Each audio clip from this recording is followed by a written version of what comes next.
Assalamualaikum warahmatullahi wabarakatuh. Kembali lagi di channel Kopi Berkah. Kali ini kita nggak akan bahas tentang kopi, tapi kita akan membahas tentang apa itu SDLC dan juga model spiral. Oke, kita bahas langsung. Model spiral dalam SDLC. Sebelum itu kita akan mencari tahu tentang SDLC. Apa itu SDLC? SDLC adalah singkatan dari System Development Life Cycle atau sering juga disebut dengan siklus hidup pengembangan perangkat lunak, yaitu adalah sebuah sistem yang digunakan dalam pembuatan dan pengembangan perangkat lunak.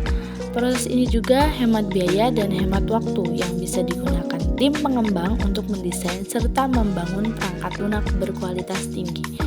Karena itu, SDLC ini sangat sering digunakan karena dia sangat menghemat waktu dan juga menghemat biaya. Dan SDLC ini juga digunakan untuk membangun perangkat-perangkat lunak yang berkualitas tinggi. Kemudian ada 4 model dari SDLC. Pertama, model waterfall, kedua model rapid application development, kemudian model interaktif, dan yang terakhir model spiral. Nah, model spiral ini yang akan kita bahas. Selanjutnya, apa model spiral itu? Model spiral adalah model prototyping atau model awal atau yang sering disebut juga dengan pemodelan kerja. Contoh yang diuji coba terhadap konsep yang telah diperkenalkan sebelumnya. Kemudian model waterfall, yaitu adalah sebuah model pendekatan secara sistematis dan juga berurutan dengan penekanan yang tinggi pada analisa risiko pada setiap tahapnya. Jadi model spiral adalah perpaduan antara dua model, yaitu model prototyping dan model waterfall dengan penekanan yang tinggi pada analisa risiko pada setiap tahapnya. Jadi sangat teliti.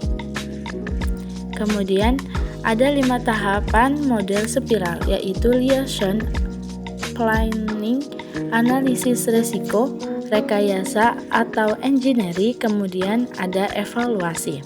Pertama ada tahapan liaison. Tahapan liaison ini akan berhubungan dengan komunikasi antara pihak-pihak yang terlibat dalam pengembangan software tersebut, seperti sistem analisis dan juga user. Nah, tujuan dari tahapan liaison adalah memperbaiki dan mengembangkan software sesuai kebutuhan dan keinginan hingga memuaskan pelanggan. Tahapan selanjutnya yaitu planning. Planning adalah tahapan perencanaan. Kemudian selanjutnya ada tahap analisis resiko. Analisis resiko adalah kegiatan menentukan tingkat kemungkinan atau frekuensi terjadinya resiko serta tingkat dampaknya terhadap perencanaan tujuan atau sasaran dengan mempertimbangkan aktivitas pengendalian yang sudah dilakukan. Kemudian tahapan selanjutnya yaitu rekayasa atau engineering. Rekayasa atau engineering adalah penerapan ilmu dan teknologi untuk menyelesaikan suatu permasalahan. Hal ini diselesaikan lewat pengetahuan, perhitungan, dan juga pengalaman praktis. Tahap selanjutnya yaitu evaluasi atau penilaian. Evaluasi berarti proses penentuan nilai suatu hal atau objek berdasarkan referensi untuk mencapai suatu tujuan tertentu. Fungsi dari model spiral. Fungsi dari model spiral yaitu yang pertama untuk melakukan perubahan, penambahan, dan juga pengembangan dari sebuah perangkat lunak dengan memaksimalkan aspek kecepatan dan ketepatan berdasarkan keinginan dan kebutuhan penggunanya. Kedua, menangani resiko yang tidak diketahui setelah proyek tersebut dimulai. Nah, biasanya fungsinya ini yang menyebabkan model spiral ini sering digunakan di proyek-proyek yang memiliki kualitas tinggi. Kemudian ada juga kelebihan dan kekurangan dari model spiral. Kelebihannya yaitu bisa merubah fungsi dan tambahan di tahap selanjutnya apabila ada perubahan-perubahan yang sifatnya secara tiba-tiba. Kemudian perkiraan biaya menjadi lebih mudah, pengembangan berkelanjutan atau berulang membantu memanajemen risiko. Pengembangan cepat dan fitur ditambahkan secara sistematik dalam pengembangan spiral. Selalu ada ruang untuk umpan balik pelanggan. Kemudian kekurangan dari model spiral yaitu resiko tidak memenuhi jadwal dan anggaran. Pengembangan ini saja untuk proyek besar dan menuntut keahlian penilaian risiko. Kemudian kekurangannya yaitu kelancaran protokol atau caranya itu perlu diikuti dengan ketat.